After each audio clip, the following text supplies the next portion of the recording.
gitu, kayak nyanyi kayak sekarang gini tuh nggak ada. Aku nggak mau mengkarbit anak. Anak tuh kan kadang orang tua, anak itu adalah hasil paksaan orang tua. Orang tua pengen anaknya dibentuk sedemikian, itu dibentuk supaya kemauan orang tuanya. Karena anaknya nggak ada bakat di situ. Gitu. Jadi anaknya kan kepaksa dan stres. Iya, stres malah. Gitu. Tapi kayak ada tekanan. Maunya orang tua. Anak belum pernah minta, nggak pernah bisa minta. Bunda, aku mau les matematika di umur ini, aku mau les ini. Aku kasihan lihat anaknya gitu. Arsi les di apa yang dia inginkan. Berhenti. Sesuai dengan passionnya.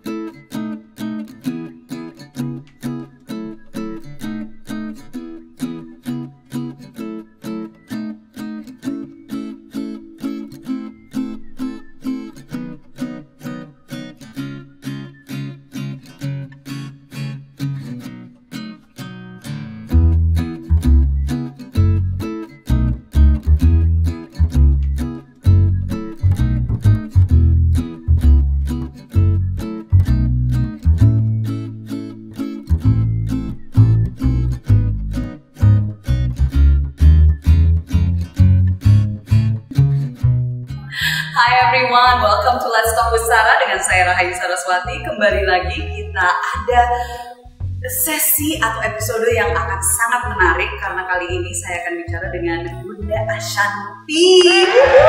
Nanti kalian saksikan. And for those of you who are tuning in from abroad, don't forget to click the CC button to get your English subtitles. Okay? Yuk kita ke sana. Ini buat apa ya? Mbak, thank you so much. Terima kasih udah meluangkan waktu. Kalau jadi udah bolak-balik nih. Aku dong yang terima kasih, kamu udah. Tolong kalian nanti cek ya. Pokoknya nama podcastnya apa dulu juga. Dan tetap YouTube-nya Darman Syahna. Oh, tetap semuanya di situ. Tapi settingannya podcast. Gitu. Oke, jadi di situ I sampai merebes milih gitu ya, dibuat nangis sama aku sampai merinding terus loh dari kamu ya, dibuat nangis, jadi bisa dicek di situ. Seorang Rahayu Saraswati sampai tidak bisa menahan tangisan, air mata gitu. Nah, tapi kali ini kita mau balikin keadaan. Enggak, aku nggak mau nangis. Oke. Jadi aku kayaknya nggak nangis dari sini. Enggak ada kayak gitu. Enggak, tapi maksudnya kan kita, aduh, sebenarnya kita udah kenal udah cukup lama. Iya, dari awal Mas Anang DPR, terus habis itu karena aku juga udah kenal Mas Anang udah cukup lama gitu ya. Tapi maksudnya ini jarang banget kita ada kesempatan bisa ngobrol. Karena tiap kali juga waktu masih saya aktif di DPR pun juga kayaknya nyari waktu kayaknya susah banget. Sama-sama sibuk kan. Sama-sama sibuk. Nah, talking about sibuk gitu ya. Istilahnya mulai ada jadi YouTube konten terus reality TV gitu tuh awal mulanya pemikirannya gimana? Jadi dulu zaman kita baru nikah itu udah ada, kita udah punya reality show. Tapi reality show-nya itu lebih ke TV kan. Dulu kan belum ada YouTube kan, zaman 11-12 tahun lalu tuh belum ada YouTube. Jadi aku benar-benar sama Mas Anang tuh punya reality show yang di TV. Di salah satu station TV yang Jodohku dan macam-macam tuh ada. Terus dari situ kita kayak orang kan udah banyak tahu tentang bagaimana keluarga ini gitu. Sampai akhirnya di tahun lalu, aku lupa di tahun berapa tahun laluan lah, orang-orang bikin YouTube. Orang bikin YouTube tuh udah dari 5 tahun lalu. Kita tuh telat gitu. Jadi kita selalu mikirnya reality show tuh di TV. Sampai akhirnya kita bikin, oke deh kita bikin YouTube. Waktu itu aku dari Raffi gitu. Raffi bikin, udah lu bikin aja di YouTube gini lumayan gini. Ikutlah kita bikin YouTube. Tapi aktifnya baru pas, jadi on and off juga gitu, kayak bikin enggak. Terus pas saat Aurel lagi banyak collabs deketlah sama Atta dan lain-lain, baru kita seriusin bikin YouTube ini. Jadi ada proses, nggak langsung ada proses begitu saja. Iya, bikinnya udah lumayan lama tapi nggak dikerjain serius gitu. Bener kayak cuma bikin terus enggak gitu. Nah, ini tadi kita sempat nyinggung juga. Ya. Aku tuh memang bener-bener kayak mempertanyakan gitu, kayaknya ngelihat dari mulai Raffi Gigi, terus juga Mas Anang sama Mbak Shanti, terus pokoknya all banyak seleb yang punya reality TV reality style gitu yang mengikuti perjalanan hidup, kejadian seterusnya. Capek nggak sih Mbak? Capeknya adalah karena kadang kayak kita kepetok sama jadwal tayang, ayo harus bikin, itu kan capek. Tapi nggak capeknya karena kita menjadi diri kita sendiri kan, bukan yang kita create. Oke, kita di reality ini kita harus jadi orang lain. Itu capek, energi kekuras. We're doing something. Kan pasti ada banyak yang mikir kayak, ini beneran nggak sih mereka kayak gitu? Nah itu kan, itu capek kan. Tapi kita alhamdulillah kita nggak gitu, kita benar-benar ya apa adanya kita. Ya dasteran, yang nggak dandan, yang kualan, yang apa. Aku memang justru menunjukkan the real. Jadi kan realitinya reality. Karena reality kan is the real life gitu. Jadi seharusnya kan. Nggak semua soalnya. Ya that's true. Karena kadang-kadang orang nggak mau memperlihatkan apa adanya dia gitu. Tapi menurut kita, aku pasangan keluarga, ya the real life-nya kita yang harus orang tahu, dan itu yang bikin orang suka kita nonton karena ya genuine kan. Jadinya nggak jujur gitu loh, nggak menutupi, nggak seolah-olah menjadi gitu. Karena orang sekarang tuh pintar untuk menilai mana yang benar, mana yang tidak. Itu kadang juga kerasa kan. Saat kita nonton sesuatu juga udah kayak ini bener nih, udah bisa kayak gitu kan. Nah itu juga yang ditonton sama orang-orang. Ada discernment lah, ada bisa cara untuk memfilter bener atau enggaknya gitu. Oke, jadi itu menarik. Oke, berarti kan istilahnya capeknya itu hanya karena soal keburu kejar tayangnya ya. Istilahnya, itu harus tampil harus tayangnya pas ini gitu. Besok harus tayang ini. Besok minggu depan atau tanggal segini. Itu kayak tapi ini kan sekarang ya agak mungkin juga karena pandemi, karena semua akhirnya juga nontonnya ada mulai ke gadget ya kan, ke social media gitu. Nah ada gerakan gimana banyak yang seleb nggak seleb tuh buat kayak gitu. Karena di era sekarang yang mudah banget mengakses sosial media dengan cuma pakai handphone, siapa aja bisa bikin. Dan bukan hanya artis, orang biasa siapa tuh masukin posting. Kalau menurut Mbak Shanti gimana kalau soal itu? Kalau mereka buat sesuatu yang mendidik, sesuatu yang memang layak untuk dipertontonkan, it's good. Karena sekarang bisa kayak mau jadi penyanyi, mau jadi YouTuber, mau jadi apa kan gampang. Tapi ini kan baru aja kayak diperdebatkan juga nih, kan rame soalnya kemarin. Karena banyak banget yang memberikan tontonan yang kadang menurut kita terlalu ecek. Iya, tapi orang receh. Nah itu kan yang jadinya yang jadi permasalahan lah, mereka nya nonton. Orang misalnya yang mempertontonkan ATM atau apa ditonton gitu. Jadi sekarang even yang kayak kita gini jadi bingung. Mungkin itu yang orang pengen nonton ya. Itu yang apa? Aku kan ngobrol sama si Dedi juga kan, dia kan sempat ngangkat ini kan, istilahnya gimana, wong kita nyari duitnya juga di situ, orang nontonnya itu, orang kan nontonnya receh. Ini kan menjadi kayak apa, ayam sama telur ya Mbak ya, kan di satu sisi mau dong untuk ngasih yang educational gitu kan, tapi di sisi yang lain lah, kalau misalkan itu menjadi sumber pendapatan, kan harus disesuaikan juga dengan market. Yang education sometimes orang nggak mau nonton, justru terlalu ruwet buat mereka kan. Maka kalian hebat karena kalian menonton Let's Talk with Sarah karena educational. tapi benar. Dulu aku juga punya idealis yang kayak orang mau bikin apa aku nggak gampang untuk ngapain sih bikin kayak gini, ogah. Tapi sometimes kita akan kemakan omongan kita sendiri karena apa? Ya benar tadi, kita cari uangnya di situ dan kita pasti akan membuat yang orang nonton kan, gitu loh. Itu kadang tapi tetap on the track, artinya kita nggak mau walaupun nggak melewati batasan tertentu. Walaupun oke, bikin receh, tapi recehnya juga masih ada kelas lah. Ada kelasnya dikit gitu. Nggak mau sampai kadang, karena aku punya anak-anak, ini akan menjadi legacy buat anak-anak aku ke depan untuk menonton apa yang akan gue dulu bikin kayak gini. Itu benar. Gitu loh. Nah itu ngomong nih, maksudnya karena kan kalau misalkan di realitinya Mbak sama Mas kan melibatkan ya anak-anak ya semuanya kelihatan gitu loh. Itu gimana untuk ngebalancingnya? Karena ini tadi juga kita ngomong ya, maksudnya dari si Arsi ini kan kayaknya dewasa banget. Bener. Aku tuh pokoknya kita manggilnya tuh old soul. Bahasa Inggrisnya old soul. Jiwanya tuh pokoknya jiwa tua. Sama intinya. Tapi itu kan so cute banget gitu loh maksudnya. Tapi how untuk mereka juga tahu bahwa hey, jangan sampai ya nggak, kan pasti ada didikan itu kan, jangan sampai over the limit ya gitu. Over the limit atau istilahnya mereka merasa bahwa kehidupan semua orang juga kayak gini loh, gitu kan. Karena kadang-kadang kan kayak aku juga suka concern ya, maksudnya untuk anak-anakku apa mereka terlalu manja, jangan sampai mereka manja, betul. Jangan sampai mereka berpikir bahwa semua anak-anak juga bisa sama kayak bisa dapetin semua yang kalian dapetin, gitu kan. Dan kalau misalkan di kehidupan kayak Mas Anak, Mbak Shanti dan semua seleb-seleb, kita kan as influencers kan di endorse segala macam hal yang dimana itu terkesan gratis, mungkin buat mereka yang nggak ngerti dealnya kayak gimana gitu. Itu ada didikan khusus nggak, ada pembicaraan nggak, ada kayak message nggak yang disampaikan ke mereka? Aku itu waktu itu dapet ARSI itu kan susah banget ya, benar-benar 3 kali keguguran, terus baru dapet gara-gara udah ARSI itu udah hampir berdarah-darah, terus aku ke Singapura akhirnya benar-benar dirawat sampai anak itu jadi. Begitu dengan proses semua, aku berpikir dulu akan manjain banget anak ini dengan kesusahan yang aku dapat saat aku hamil dia. Begitu dia lahir sampai hari ini, aku berusaha untuk gak mudah untuk memberikan dia segala hal dalam, maksudnya semua itu yang dia dapat harus ada prosesnya, harus ada ARSI begini, harus ini baru rewardnya gitu.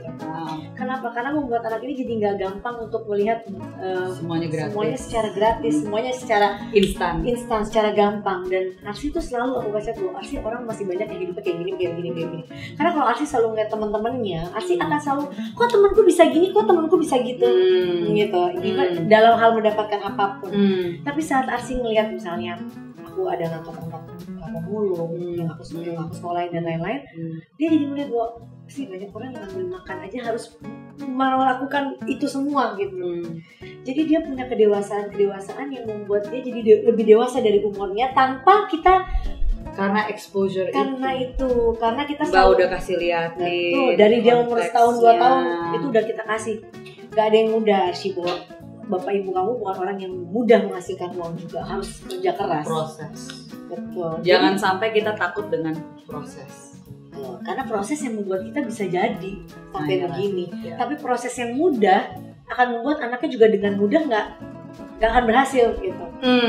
Dan karena nggak siap dengan proses. Nggak siap dengan proses. Dan ARSI itu kayak nyanyi, kayak sekarang gini tuh nggak ada. Aku nggak mau mengkarbit anak. Anak tuh kan kadang anak itu adalah hasil paksaan orang tua. Orang tua pengen anaknya dibentuk sedemikian. Itu dibentuk supaya kemauan orang tuanya. Karena anaknya nggak ada bakat di situ. Iya. Gitu. Jadi anaknya kan kepaksa dan stres. Iya, stres malah. Gitu. Tapi kayak ada tekanan. Maunya orang tua. Anak belum pernah minta, nggak pernah bisa minta. Bunda, aku mau les matematika di umur ini, aku mau les ini. Aku kasihan lihat anaknya gitu. ARSI les di apa yang dia inginkan. Berhenti. Sesuai dengan passionnya. Karena jangan bilang anak kecil nggak punya passion. Anak kecil dari 1 tahun. Talking about passion, anakku semuanya dikaitkan dengan army. Pusing aku, deg-degan aku. Mungkin itu memang deg-degan aku. Bagus dong. Mbak, akunya lanjutkan loh. Tapi akunya deg-degan mikirin ntar gimana kalau misalkan dia harus ke Akmil gitu. Emang kenapa apa yang kamu takutin? Aku pokoknya cuma mikirin, soalnya dia soft hearted banget, Mbak. Aku kan mikirnya kan kalau di situ kan kayaknya ini maunya orang tua. Iya, emang nggak boleh nih. Tapi benar, aku pasti ada rasa kayak gitu. Tapi aku ngeliat ARSI bisa dia kurang di hal yang ini, dia bagusnya di ini, ya itu aja yang ditekenin. Karena kan ada orang tua yang aku bisa lihat anaknya, temanku gitu lesnya dari mulai 3-4 tahun udah matematika, udah ini udah gini, anaknya belum gitu. Padahal belum tentu dia talentanya juga di situ. Jadi dia dia melakukan yang dia suka. Dan Mbak udah ngeliat itu dalam dari umur 1 tahun nyanyi nggak pernah fales, hafal lagu dalam 1 hari.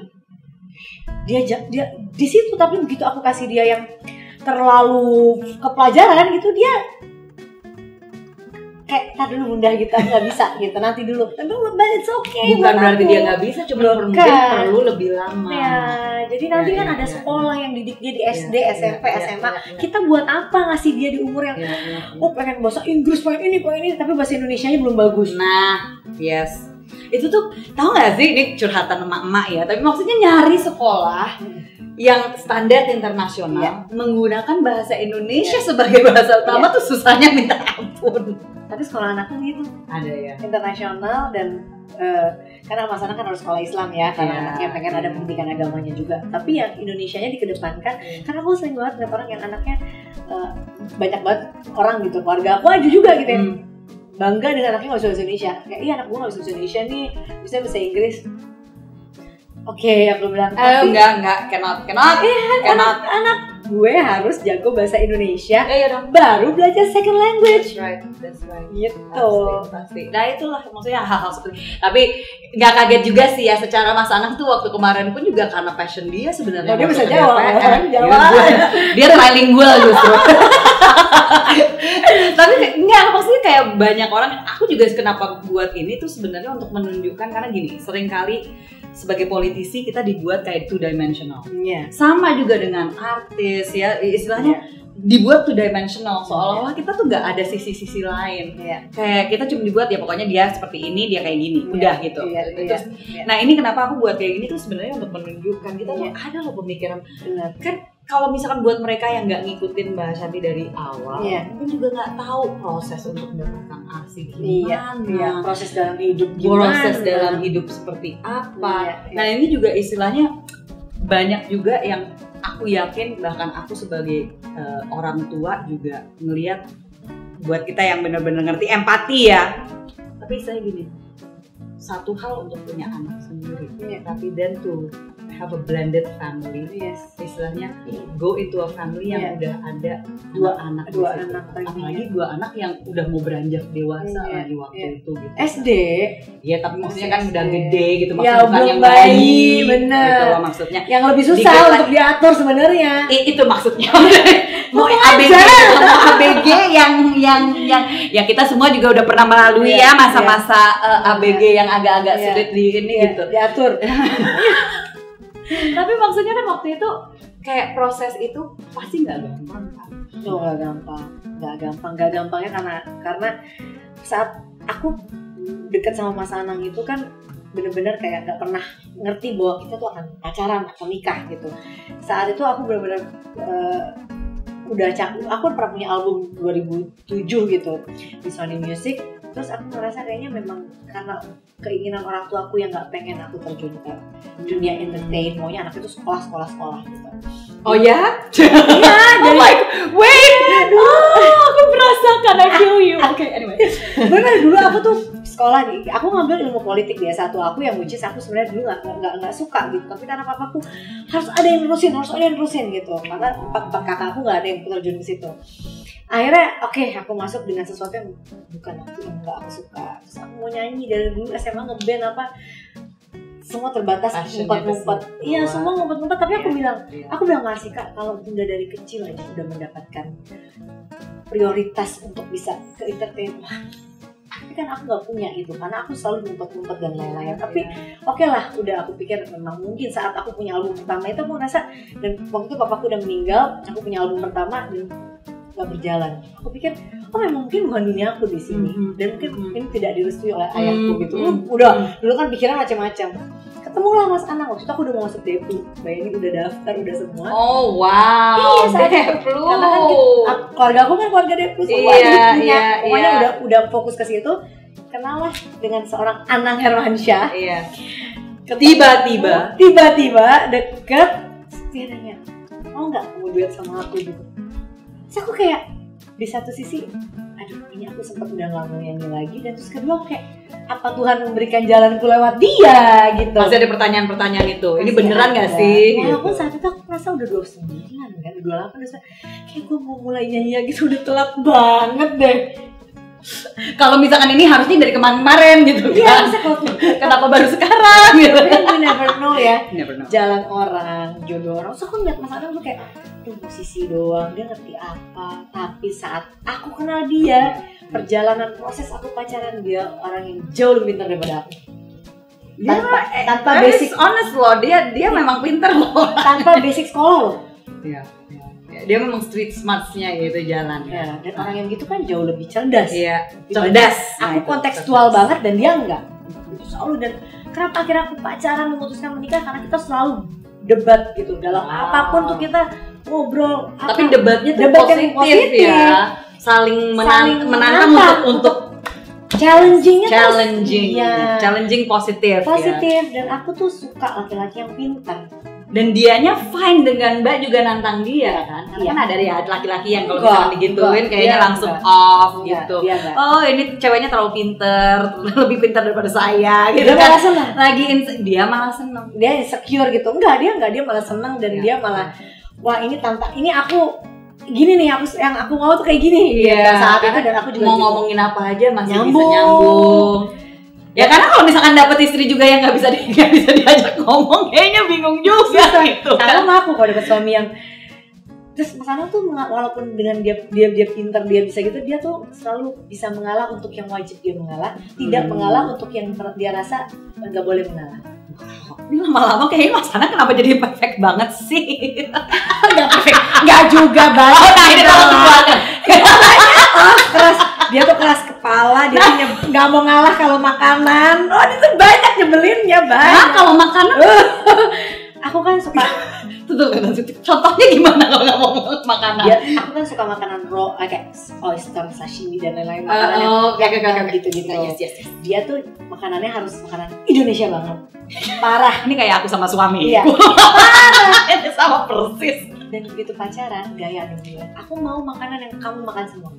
Dia makan oyster pakai cabai rawit supaya nggak enaknya. Dia makan uni tuh, si uni itu dia tuh mencoba. Dia nyobain semuanya. That's good lah. Dan sombongnya sekarang. Kalau dia mau makan apa? Mau makan uni atau oyster atau foie gras? Tinggal aja lah. Excuse me. Dari yang tadinya makan padang, rendang, soto, tiba-tiba uni. Excuse me. Dan aku juga jadi suka banget makanan Jawa gara-gara dia. Lucu. Jadi ada cultural exchange di sini. Dalam satu keluarga. Jadi seru kan. Tapi sekarang ya itu paling berantem ngeselinnya hal kecil. Misalnya aku pengen makan ini, dan dia bisa ngambek kalau aku nggak nurutin dia. Oke. Karena bagi kita makan tuh penting gitu. Mari terbuka buat mereka makanan penting. Makanya itu chainnya banyak tuh yang hubungannya sama makanan gitu kan. Soalnya rupanya emang passionnya di makanan. Bener. Aku tuh suka makanan enak. Bagi aku hidup tuh ya untuk karena kenapa tidak?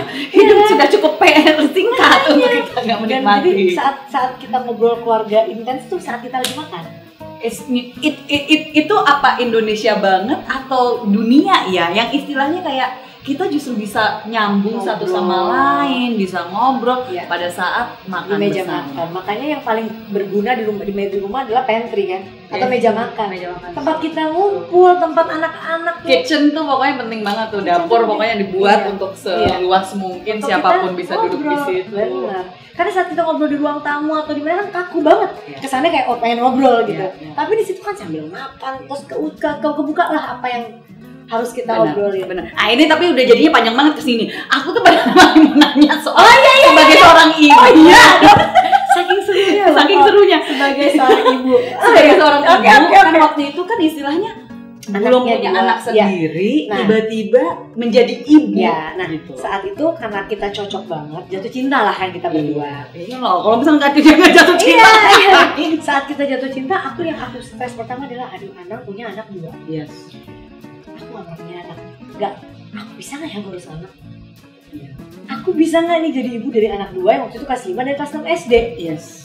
Pasti dengan pernah punya rumah tangga yang mungkin saat aku punya rumah tangga akan berbeda dari apa yang pernah mereka diajarkan. Yes. Oke. Jadi ada segala. Dan aku gak bisa tipe orang yang harus ngambil hati, harus baik-baikin, it's not me gitu. Iya. Nah jadi kalau orang tanya, Shan gimana sih lu bisa baik banget gini. Bukan aku yang baik, tapi anak 2 itu yang ngambil hati aku. Ngerti gak? Bukan aku yang harus kayak, gue bener-bener menjadi kayak I need to be the perfect. I cannot do that kan. Akhirnya mereka ngambil hati aku karena saat kita ikut bapak kita butuh figur ibu, saat kita ikut ibu kita butuh figur bapak. Nah saat itu berarti mereka butuh figur ibu sambung kan. Mereka yang baikin aku, yang bunda dan bikin aku jatuh hati dan jatuh cinta sama mereka berdua. Gitu. Jadi beda kasus sama orang lain, kalau nanya tuh pasti beda kasusnya sama aku. Akhirnya karena memang banyak yang istilahnya mereka yang memikirkan gimana untuk nih anak bisa nerima. Yes. Capek dan fake. Pasti, Ya, capek dan palsu jadinya. Pasti. Tapi kalau mereka yang membuat aku jatuh cinta sama mereka, Jadi beda lah. beda. Dan Beda. awal perkawinan, wow, Mas, karena selalu bilang, kamu jangan marahin anak-anak ya, apa yang marahin? Oh, tidak bisa. Tidak bisa. No. Mereka harus tahu kalau aku bisa marah. Karena Wow. aku mau bikin mereka tuh jadi, mereka anakku loh. Wow. Bukan anak kamu gitu. Udah jadi anakku kan. Kayaknya emang dari sononya emang udah jiwa keibuannya sudah keluar. Mungkin ya, emang jiwa ibu-ibunya emang udah ada Udah gitu. ada gitu. Tapi memang kan aku tuh galak sama anak. Karena balik lagi kan istilahnya intinya bukan soal they liking you, tapi it's about me. Kalau memang I'm your mom, Kamu harus ngerti kan, kalau kamu anggap aku ibu kamu, Iya. aku nggak mungkin marahin kamu karena aku nggak suka sama kamu. no. Aku marahin kamu karena aku sayang sama That's kamu. right. Ini yang sering kali banyak, bahkan nggak usah ngomong tentang step mom, step parents deh. Banyak orang tua tuh nggak ngeh bahwa disiplin itu juga adalah bentuk dari kasih sayang kita. Dulu Jiel yang kecil, aku nggak pernah dimarahin kayak gini. Dulu. Sekarang nih 1 tahun ini dia cuma bilang, Bunda, thank you so much ya.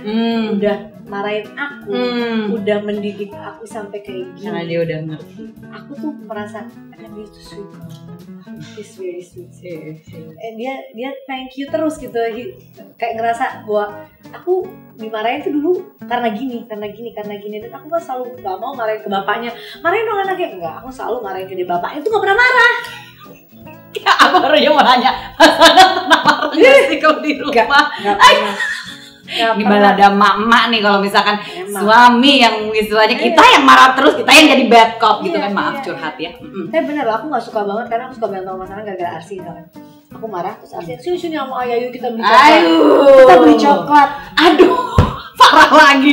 Mas, no, don't do Jadi that. sekarang berantemnya sama dia tuh selalu karena anak. Astaga, karena dianya nggak tegaan. Iya, gak tega kan. Kamu kenapa sih masih kecil loh, kamu udah keras kayak gitu. Terus abis itu dia kasih coklat gitu kan, aku kayak waduh, Pusing. Itu udah. Pusing. Aduh, itu kayak suamiku yang balik lagi curhat nih. Itu yang dianya udah kayak gitu, kok malah dibeliin mainan? What you talking about gitu. Itu benar. Jadi itu selalu menjadi prahara rumah tangga suami istri dalam mendidik Ini anak. kayaknya ketahuan beragam mam. Bener. Karena kita nggak bisa kan. No, ini juga yang aku dengar di satu kayak conference gitu ya untuk perempuan-perempuan, untuk ibu-ibu. Ada satu yang dia tuh salah satu kayak brand atau image consultant terbesar di, istilahnya dia CEO lah untuk brand consultant di Singapura. Dan dia bilang sama kita, dia bilang, kalian kalau misalkan kalian treating your child seolah-olah dia your forever baby, dia nggak bakal bisa jadi potensi dia, karena justru dia bilang nggak, I treat my son sebagai pemimpin masa depan. Iya. Dan itu beda. Betul. Istilahnya kalau kita mau nyiapkan mereka untuk mereka bisa reach potential, ya mereka harus tahu bagaimana untuk disiplin, bagaimana mereka untuk apresiasi orang lain, terima sesuatu ya bilang thank you, gitu kan? Itu kan hal yang sangat mendasar, etika, tata krama, gitu kan? Itu yang nggak dipunyain banyak banget sama orang-orang yang mungkin karena itu kan didikan ya, kayak terlalu manja, anak jadi orang tua jadi takut sama anak banget. Aku sedih ngeliat anak bisa bentak-bentak orang tua gitu. Banyak kan sekarang, apalagi udah sekolah-sekolah kemana-mana tuh. Tapi mungkin banyak juga yang kayak gitu, yang mungkin karena mereka melihat orang tuanya juga di depan mereka bentak-bentakan juga kan. Mungkin aku nggak paham lah. Tapi kadang-kadang I don't know, jadi mempertanyakan sih gitu loh. Dan takut sama anak kan, banyak banget orang tua yang takut sama anak, kayak aduh jangan nanti anakku itu sama saja dia menjerumuskan anaknya ke depan, nanti nggak bisa menghadapi kehidupan yang keras. Ini sesama Dragon Mom. Iya, karena aduh nyambung. Kita tahu kerasnya hidup.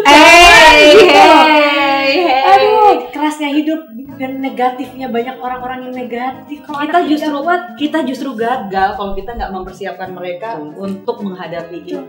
Ya, tapi kan istilahnya balik lagi Mbak bisa kayak gitu karena Mbak udah melalui proses yang dimana udah kepahitan, pasti jatuh bangunnya, ada pernah sukses, pernah enggak, pernah gagal untuk ini terus banyak that's right, yang dimana itu justru jadi bekal untuk mereka juga kan. Cerita hidup kita pun juga jadi bekal buat mereka. But I think it's so inspiring Mbak, maksudnya yang tadi Mbak bilang bahwa bukan Mbak yang harus kayak menjadi orang lain untuk dia anak-anak bisa menerima Mbak gitu kan.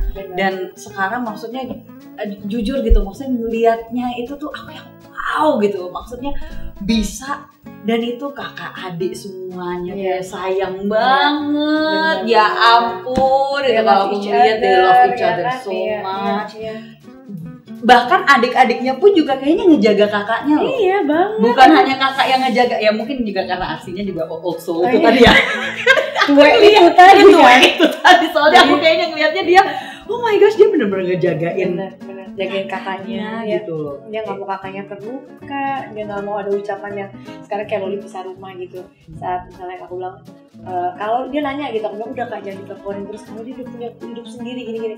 Jadi dia udah mulai belajar kayak setiap mau telepon itu susternya atau apa dia kayak jangan, kata bilang nggak boleh nanti kita ada di gitu. Itu banget beneran. You know, Harsi, you're gonna watch this in the future, but with love, we say that with love gitu ya. Aduh, gila, karena nggak banyak loh anak kecil yang punya pemahaman seperti itu, yang bisa mengerti dan understand why you say that gitu loh. Karena kan mereka bisa aja yang tetap ngambek gitu kan, tapi dia ngerti, dan itu menurut aku ya didikan. Itu bentuk dan itu dikasih lihat dengan contoh.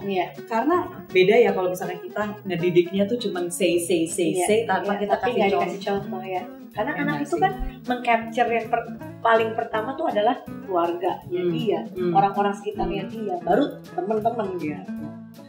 Sekarang mau nanya yang terakhir nih, tentang kedepannya ada hal-hal lain nggak yang lagi in the works gitu, atau istilahnya ya udahlah just go with the flow. Aku sama Mas gitu. Anang lebih sekarang tuh mungkin karena aku imun, Mas Anang juga di umur kita sama, aku udah 40, dia udah umur 50 lebih gitu. Kita tuh udah lebih kayak dulu tuh kan pikirannya maunya diri sendiri terus ya, diri sendiri. Dulu kan sebenarnya Mas Anang masuk politik tuh gara-gara aku, harusnya tuh hey, I'm sorry, mari kita buka.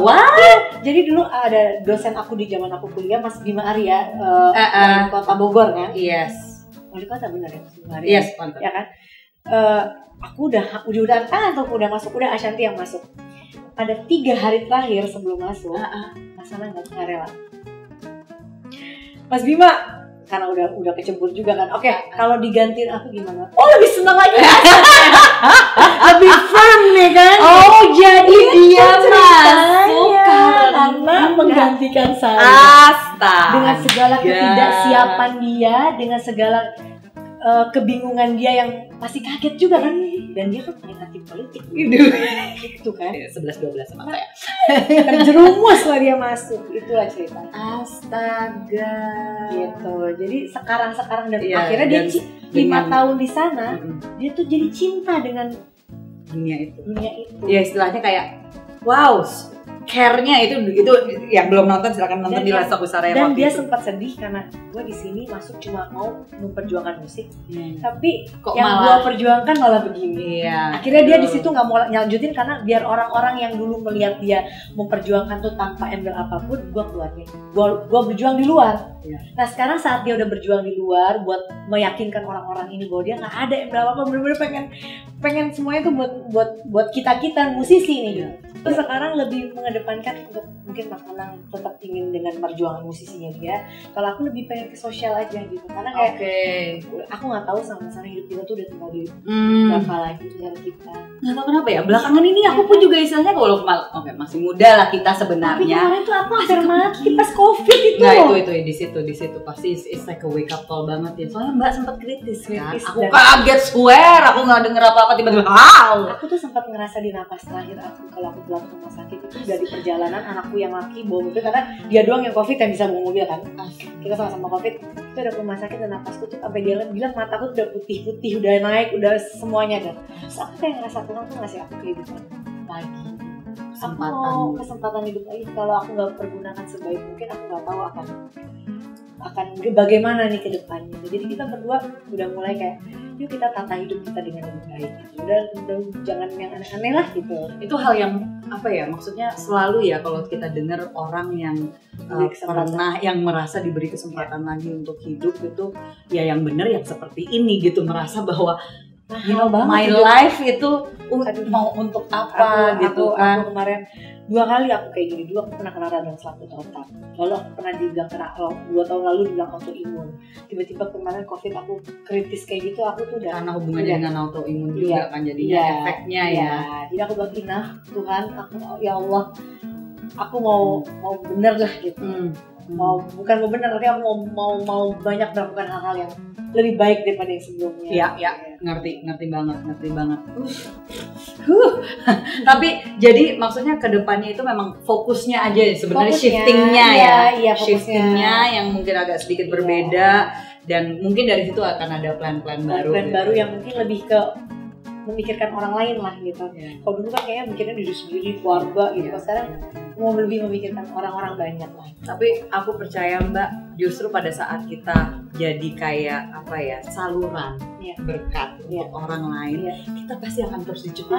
Amin. Aku juga percaya itu. Aku percaya karena pada saat kita keluar pasti Tuhan dan melihat bahwa kita ngeluarinnya ke orang-orang yang tepat, yang memang Dia kasih. Lu bisa jadi saluran loh buat gitu kan. Dan aku percaya perantara. Exactly. Itu juga pas kita meninggal juga nggak bisa bawa apa. Betul. Benar. Gitu kan. Apa adanya gitu kan. Jadi ya ini jadi pesan yang luar biasa sih untuk kita. Jadi mudah-mudahan itu bisa jadi inspirasi untuk semua yang di rumah, bukan hanya kepada orang tua juga. Kayaknya tadi banyak banget nih, bahkan istilahnya buat aku wow gitu loh, yang istilahnya nggak kepikiran itu bisa jadi hal yang baru. Bisa inilah Bunda Ashanti yang sebenarnya. Tapi kadang kita benar brainstorming sama orang lain dengan kasus yang berbeda, dengan kehidupan yang berbeda tuh jadi banyak contoh buat orang lain. Iya. Dan ini justru yang bagusnya kalau misalnya kita ngadain seperti ini percakapan yang tadinya mungkin hanya antara kita berdua.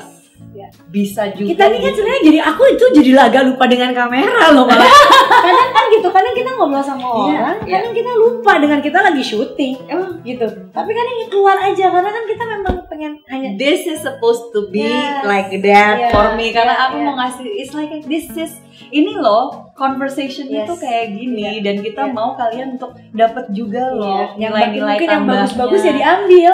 Silahkan gitu, karena pasti kita semua ada hal-hal yang kita bisa belajar dari satu sama lain. Never know gitu kan. Dan aku terima kasih banget atas waktu yang udah diberikan dan ilmu juga. Aku yang minta loh, dia kesini loh. Jangan tapi aku yang ngambil kesempatan. Aku minta bisa hadir di podcast aku, dan karena membahas yang menurut aku itu isu kan. Itu yang orang-orang tuh masih jadi isu yang diperdebatkan oleh orang lain. Nanti kita cerita di situ. Silakan nanti tinggal harus dilihat. Nonton ya, harus nonton. Nah itu jarang-jarang aku sharingnya sedalam itu.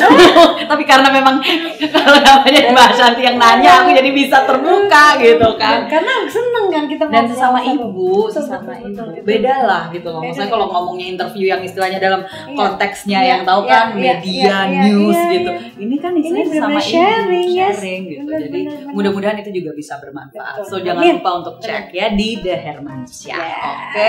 And thank you so much semuanya. Sampai jumpa di Let's Talk with Sarah yang berikutnya. Don't forget to click like and subscribe, and of course the notification lebih button. Jago. Aku aja belibet tadi. Ini belajar loh. Jago, bahaya. Sama belajar, kita sama-sama belajar. Thank you so much, see you soon. Thank you. Bye, thank you. Bye. Thank you. Aduh seru banget nih. Itu belajar itu over and over.